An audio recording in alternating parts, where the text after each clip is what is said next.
Welcome to only IAS. स्वागत है आप सभी लोगों का प्रीलिम बूस्टर न्यूज डिस्कशन में। आज है 31 मार्च 2021। तो आइए देख लेते हैं ऐसे कौन से इंपॉर्टेंट आर्टिकल्स हैं जो आज हम कवर करने वाले हैं। हमारा first article African forest elephants के बारे में है। IUCN यानी कि international union for conservation of nature ने अभी अफ्रीकन फॉरेस्ट एलिफेंट्स को क्रिटिकली इंडेंजर्ड और सवाना एलिफेंट्स को इंडेंजर्ड डिक्लेयर किया है। दैट्स वाई ये न्यूज़ में आए। हम अफ्रीकन फॉरेस्ट एलिफेंट्स की बात करें तो ये लैंड पर रहने वाला सबसे बड़ा जीव है। एशियन एलिफेंट्स जो एशिया में पाए जाते हैं उनके साथ अगर इनकी तुलना करें तो ये कंपैरेटिवली बड़े होते हैं। एशियन एलिफेंट्स के जो कान होते हैं वो छोटे और गोल होते हैं, जबकि अफ्रीकन एलिफेंट्स के बहुत ही बड़े कान होते हैं। एलिफेंट्स में मैट्रियार्की चलती है, मतलब ये है जो फीमेल एलिफेंट होती हैं वो ग्रुप को लीड करती हैं। यूजुअली जो सबसे बड़ी एलिफेंट होती हैं वही इस पूरे ग्रुप को लीड कर रही होती हैं। इन्हें कीस्टोन स्पीसीज के रूप में भी रिकॉग्नाइज किया जाता है, मतलब उस पूरे इकोसिस्टम में इनका एक बहुत ही इंपॉर्टेंट रोल होता है। कहाँ पाए जाते हैं? सब सहारन अफ्रीका में जो सवाना का रीजन है वहाँ पर ये आपको मिल जाएंगे। जैसे ये पूरा सहारा का एरिया है तो ये जो सब सहारन रीजन है यहाँ पर ये आपको मिल जाएंगे। At the same time central और वेस्ट अफ्रीका के जो रेन फॉरेस्ट हैं, ये जो ग्रीन कलर का एरिया आपको दिख रहा है, यहाँ पर भी ये एलिफेंट्स आपको मिलेंगे। इनके दो टाइप्स होते हैं, जैसे पहले बात की गई अफ्रीकन सवाना एलिफेंट, ये कंपैरेटिवली बड़े होते हैं, सब सहारन अफ्रीका वाले रीजन में मिलेंगे। इन्हें इंडेंजर्ड डिक्लेयर किया गया। अफ्रीकन फॉरेस्ट एलिफेंट, ये सवाना एलिफेंट्स की तुलना में थोड़े छोटे होते हैं, सेंट्रल और वेस्ट अफ्रीका में पाए जाते हैं, क्रिटिकली इंडेंजर्ड डिक्लेयर किए गए हैं। हमारा next article United Nations peace keeping के बारे में है। इंडिया ने प्रॉमिस किया था कि वो 2 लाख डोजेस कोविड-19 वैक्सीन के United Nations peace keeping forces के लिए देंगे। पूरी दुनिया में जहाँ जहाँ वो वर्क कर रहे हैं, इंडिया ने अपना वादा पूरा करते हुए 2 लाख डोजेस प्रोवाइड करवा दिए हैं। एक जो शिपमेंट है इसके लिए कोपेनहेगन पहुंच चुका है, जो कि डेनमार्क में है। बात करते हैं पीस कीपिंग फोर्सेस के बारे में। इन्हें 1948 में इस्टेब्लिश किया गया था। कई बार इन्हें ब्लू बैरेट्स या ब्लू हेलमेट्स भी कहा जाता है। इनका जो हेलमेट होता है उसे बैरेट बोलते हैं। वो लाइट ब्लू कलर का हेलमेट पहनते हैं समटाइम्स, इसीलिए इनको ये नाम दिया गया है। इनका पर्पस क्या है? 3 तरीके के सपोर्ट ये प्रोवाइड करवाते हैं: सिक्योरिटी, पॉलिटिकल और पीस बिल्डिंग। अगर कोई कॉन्फ्लिक्ट वाला एरिया है जहां पर 2 पार्टीज लगातार लड़ रही हैं तो ये निगोशिएशंस करवाते हैं। निगोशिएशन में जो शर्तें होती हैं उन्हें इंप्लीमेंट करवाने के लिए अपनी प्रेजेंस को भी इंश्योर करते हैं। इस तरीके से कॉन्फ्लिक्ट से पीस की ओर जो भी कॉन्फ्लिक्टिंग पार्टीज हैं उनको ले जाने का प्रयास करते हैं। 3 प्रिंसिपल पे ये वर्क करते हैं। जहां भी ये इन्वॉल्व होते हैं वहां पर दोनों पार्टीज की कंसेंट को इंश्योर किया जाता है। ये किसी भी एक पार्टी की ओर झुकाव नहीं रखते, रेदर इम्पार्शियल रहते हैं। फोर्स का इस्तेमाल तब तक नहीं करते जब तक कि सेल्फ डिफेंस में उसकी आवश्यकता ना हो पड़ जाए, या फिर मान लीजिए कोई मैंडेट है, 2 पार्टीज किसी बात पर एग्री की गई हैं और उसमें उसके बाद कोई वायलेशन होता है तो उसके लिए भी डिफेंस के लिए वो इस्तेमाल करेंगे फोर्स का। यूजुअली ये फोर्स का इस्तेमाल नहीं करते। जब भी कोई पीस कीपिंग मिशन भेजा जाता है तो उसे ऑथराइज किया जाता है यूनाइटेड नेशंस के सिक्योरिटी काउंसिल के द्वारा। जो पीस कीपिंग फोर्सेस होती हैं उन्हें जो मैन पावर होता है वो वॉलंटरी बेसिस पे अलग अलग कंट्रीज़ प्रोवाइड करवाया करती हैं। फंडिंग की बात करें तो जो भी यूएन मेंबर स्टेट्स हैं उन्हें एक सर्टेन अमाउंट कंट्रीब्यूट करना ही होता है यूएन पीस कीपिंग के लिए। वो लीगली ऑब्लिगेटेड होते हैं कि वो उतना अमाउंट पीस कीपिंग के लिए ज़रूर से पे करें। वर्तमान में लगभग 12 यूएन पीस कीपिंग ऑपरेशंस पूरी दुनिया में चल रहे हैं। अपनी सर्विसेज के लिए इन्हें नोबेल पीस प्राइज से भी नवाजा गया था। जो हमारा नेक्स्ट आर्टिकल है वो heart of Asia Istanbul process के बारे में है। हार्ट ऑफ एशिया कह लीजिए या इस्तांबुल प्रोसेस कह लीजिए, दोनों एक ही बातें हैं। न्यूज़ में क्यों है? External affairs minister doctor S Jaishankar ji अभी दुशांबे पहुंचे हैं, जो कि कैपिटल है तजाकिस्तान की। 3 डे की उनकी विजिट है। ये 9th मिनिस्ट्रियल कॉन्फ्रेंस है हार्ट ऑफ एशिया की, जिसे समटाइम्स इस्तांबुल प्रोसेस भी कहा जाता है। अफगानिस्तान को लेकर ये सेंटर्ड होता है। ये है क्या एक्चुअली, मैं आपको बता दूं। It is a kind of platform जहाँ पर कई सारी पार्टीज़, कई सारे देश आपस में मिलते हैं। अफगानिस्तान में कैसे स्टेबिलिटी लेकर आई जाए, इस बात को लेकर बातचीत की जाती है। पॉलिटिकल और इकोनॉमिक कोऑपरेशन, सिक्योरिटी इश्यूज़ को डिस्कस किया जाता है। कॉन्फिडेंस बिल्डिंग मेजर्स पर भी काम किया जाता है कि अफगानिस्तान में जो भी स्टेक होल्डर्स हैं उनको कैसे कॉन्फिडेंस में लेकर वहाँ पर सिक्योरिटी को इंश्योर किया जाए। यहाँ पर अगर आप देखें तो जो अफगानिस्तान है उसे एशिया के हार्ट के रूप में पोर्ट्रे किया जा रहा है। वहाँ पर पीस और सिक्योरिटी को इंश्योर किया जाए, ऐसा प्रयास किया जा रहा है। हार्ट ऑफ एशिया या फिर इस्तांबुल प्रोसेस, इस इनिशिएटिव को अफगानिस्तान और टर्की ने शुरू किया था 2011 में, जब टर्की के इस्तांबुल में एक कॉन्फ्रेंस को आयोजित किया गया था। लोकेशन देखिए, ये है टर्की, और टर्की में यहाँ पर है इस्तांबुल। तो यहीं से ओरिजिनेट हुआ था ये पूरा प्रोसेस, दैट्स वाई इसे इस्तांबुल प्रोसेस भी बोलते हैं। अफगानिस्तान ने अफगानिस्तान के बाद 14 और भी ऐसी कंट्रीज़ हैं जो पार्टिसिपेट कर रही हैं। हार्ट ऑफ एशिया रीजन के अंतर्गत ये आती हैं। 16 सपोर्टिंग कंट्रीज़ हैं और 12 रीजनल और इंटरनेशनल ऑर्गेनाइजेशंस हैं जो लगातार इस प्रोसेस में कोऑर्डिनेट कर रहे हैं। कौन कौन से मेंबर्स हैं इसके मैं आपको बता दूं। टोटल 15 मेंबर्स हैं इंक्लूडिंग अफगानिस्तान। उनके नाम हैं Afghanistan, Azerbaijan, China, India, Iran, Kazakhstan, Kyrgyzstan, Pakistan, Russia, Saudi Arabia, Tajikistan, Turkey, Turkmenistan, UAE और उज्बेकिस्तान। तो टोटल 15 देश हैं जो इस पूरी जो प्रोसेस है उसका हिस्सा है। हार्ट ऑफ एशिया का ये लगातार प्रयासरत हैं कि इस पूरे प्रोसेस में शांति आ जाए। जो directorate general of regional cooperation है ministry of foreign affairs of Afghanistan के, वो डी फैक्टो सेक्रेटेरिएट के रूप में वर्क करते हैं।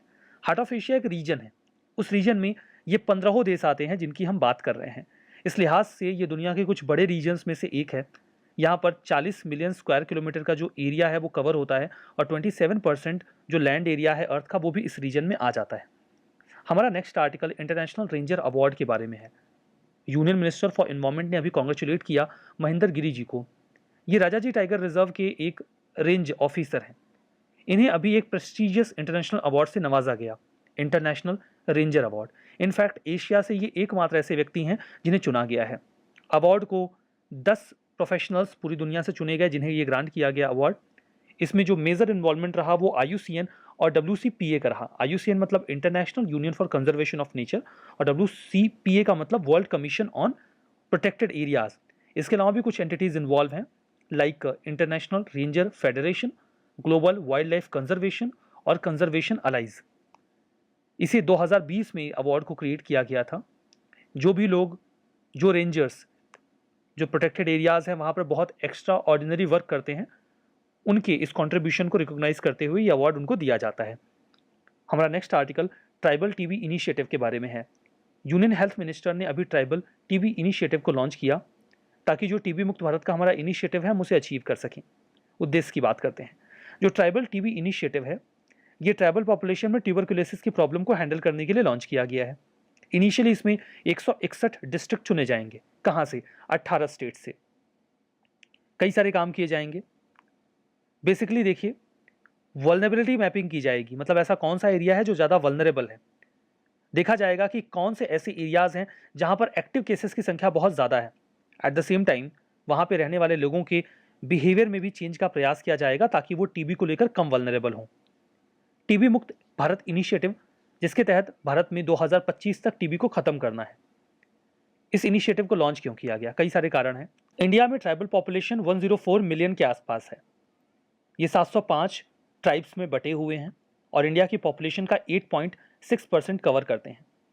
टीबी को लेकर ये काफ़ी वल्नरेबल हैं। इसके कई सारे कारण हैं। फिजिकली ये बहुत रिमोट एरिया में रहते हैं जहाँ पर बेसिक एमिनिटीज़ की कमी होती है, माल न्यूट्रिशन, रहने की कंडीशन काफ़ी पुअर और अवेयरनेस की कमी। इन कई सारे कारणों से ये टीबी की चपेट में आसानी से आ जाते हैं। लक्षद्वीप और जम्मू एंड कश्मीर का जो बडगाम डिस्ट्रिक्ट है उसे 2021 के टीबी डे के दिन टीबी फ्री डिक्लेयर किया गया है। हमारा नेक्स्ट आर्टिकल प्रधानमंत्री आवास योजना ग्रामीण के बारे में है। मिनिस्ट्री ऑफ रूरल डेवलपमेंट ने अभी पार्लियामेंट्री स्टैंडिंग कमेटी को इन्फॉर्म किया प्रधानमंत्री आवास योजना ग्रामीण के प्रोग्रेस के बारे में। यह है क्या? इस इनिशिएटिव को 2016 में लॉन्च किया गया था। उद्देश्य ये था कि गांव में बहुत सारे परिवार ऐसे हैं जो अभी भी कच्चे मकानों में रहते हैं। कच्चे मकानों से हमारा मतलब मिट्टी से बने हुए मकानों से है। या कुछ लोग ऐसे हैं जिनके पास घर है ही नहीं, वो या तो झोपड़ी में रहते हैं या फिर उन्हें बिना घर के ही रहना होता है। कच्चे मकान और झोपड़ियों में भी बरसात के मौसम में बहुत दिक्कत होती है, सारा पानी घर के अंदर होता है, तो बहुत ख़राब स्थिति होती है। इन स्थितियों से उन्हें बाहर निकालने के लिए मार्च 2022 तक सभी रूरल फैमिलीज़ को पक्का मकान देने का प्लान बनाया है गवर्नमेंट ने। कच्चा हाउस अगर किसी के पास है तो उसे रिप्लेस कर दिया जाएगा। बेनिफिशियरीज़ की बात करें तो ऐसे लोग जिनके पास घर नहीं है, और एक्सक्लूजन क्राइटेरिया भी वर्क करेगा, मतलब जिन लोगों के पास गवर्नमेंट जॉब है उन्हें ऑलरेडी एक्सक्लूड कर दिया जाएगा, वो तो अपना घर बनवा ही सकते हैं। सोशियो इकोनॉमिक कास्ट सेंसस का इस्तेमाल किया जाएगा डेटा गैदर करने के लिए। ग्राम सभा वेरीफाई करेगा एलिजिबल बेनिफिशियरीज़ को कि इन्हें पक्के मकान की आवश्यकता है अथवा नहीं है। टारगेट ये है कि 2.95 करोड़ पक्का हाउसेस क्रिएट किए जाएंगे 2022 के मार्च तक, जो भी एलिजिबल रूरल हाउस होल्ड्स हैं उनके लिए। फंडिंग कैसे मिलेगी? देखिए, सेंटर और स्टेट गवर्नमेंट मिलकर फंड कर रहे हैं। 90-10 का क्राइटेरिया होगा, 90% जो फंड होगा वो सेंटर से जाएगा, 10% स्टेट से जाएगा। कहाँ? नॉर्थ ईस्टर्न स्टेट्स के लिए, हिमालयन स्टेट्स के लिए और हिमालयन यूटीज़ के लिए, जबकि बाकी स्टेट्स में रेशो 60-40 का होगा, 60 सेंट्रल गवर्नमेंट का, 40 स्टेट गवर्नमेंट का। यूटीज़ के केस में तो सारा पैसा सेंट्रल गवर्नमेंट ही देती है। मॉनिटरिंग की बात करें तो जो प्रोग्राम इम्प्लीमेंटेशन है उसे इलेक्ट्रॉनिकली तो मॉनिटर किया ही जाएगा, एट द सेम टाइम जो कम्युनिटी पार्टिसिपेशन है उसका भी सहारा लिया जाएगा। Member of parliament, centre state government के ऑफिशियल्स, नेशनल लेवल पे भी इस पूरे प्रोग्राम की या इनिशिएटिव की जो मॉनिटरिंग है उसे की जा रही है, उसका इस्तेमाल किया जा रहा है। हमारा नेक्स्ट आर्टिकल जेल रेडियो के बारे में है। टिंका टिंका एक फाउंडेशन है, उन्होंने हरियाणा के एक जेल में जेल रेडियो का जो कॉन्सेप्ट है उसे स्टार्ट किया है स्टेट गवर्नमेंट के कोलैबोरेशन के साथ। इसे 3 जेलों तक स्प्रेड करने का प्लान है। ये होगा क्या? ये जेल रेडियो एक इन हाउस प्रोडक्शन होगा, मतलब ऐसा नहीं कि बाहर से कोई रेडियो का प्रसारण होगा जो जेल के कैदियों के लिए होगा, ऐसा नहीं है। एक तरीके का रेडियो सेटअप किया जाएगा जेल के भीतर ही, कैदियों को ही ट्रेन किया जाएगा रेडियो जॉकी के तौर पे। कई तरीके के जो कल्चरल प्रोग्राम्स हैं उनको रन करने के लिए, कोई कैदी ऐसा है जिसे सिंगिंग आती है या कुछ और उसके पास स्किल है, कोई जोक्स अच्छे क्रैक कर सकता है या कुछ भी और वो परफॉर्म कर सकते हैं, तो फिर उनको उसके लिए ट्रेन किया गया है ऑनलाइन के जरिए। 10 लोगों को जिस जेल में अभी इसे स्टार्ट किया गया है वहाँ पर ट्रेन किया गया, उनको सर्टिफिकेट दिया गया। तो ये जो रेडियो होगा उसे जेल के कैदी ही चलाएंगे, जेल के कैदियों के लिए ही चलाया जाएगा।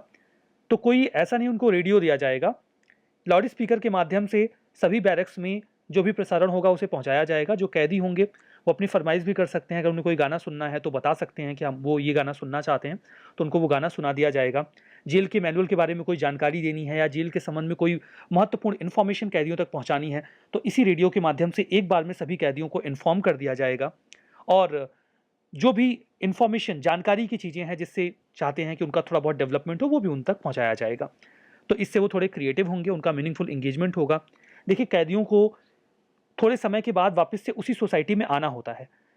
कुछ लोगों को छोड़ दिया जाए, कुछ लोग तो ऐसे होते हैं जो रिपीटेटिव क्राइम करने वाले लोग होते हैं, कुछ लोग ऐसे भी होते हैं जिन्होंने पास्ट में जो कुछ किया होता है उस पर उन्हें पछतावा होता है, तो उन्हें इससे हीलिंग मिल जाएगी, एक उन्हें सहूलियत मिल जाएगी। हो सकता है सोसाइटी में जब वो वापस आएँ तो एक अच्छे व्यक्ति के तौर पर आएँ। यहाँ पर कुछ स्टेटमेंट है, आपको ट्रू एंड फॉल्स बताना है। अफ्रीकन फॉरेस्ट एलिफेंट्स, इन्हें इंडेंजर डिक्लेयर किया गया है IUCN की रेड लिस्ट में। यूनाइटेड नेशंस पीस कीपिंग 1948 में क्रिएट किया गया, नोबेल पीस प्राइज भी ले चुके हैं। जेल रेडियो प्रोजेक्ट केरला में लॉन्च किया गया। प्रधानमंत्री आवास योजना ग्रामीण, ministry of social justice and empowerment का इनिशिएटिव है, 2016 में लॉन्च किया गया था। बताइए कौन सा स्टेटमेंट सही है, कौन सा गलत है, जब आप कमेंट बॉक्स में दीजिएगा। सेशन की जो PDF है वो ओनली आईएएस के टेलीग्राम चैनल पे मिलेगी, लिंक डिस्क्रिप्शन बॉक्स में है।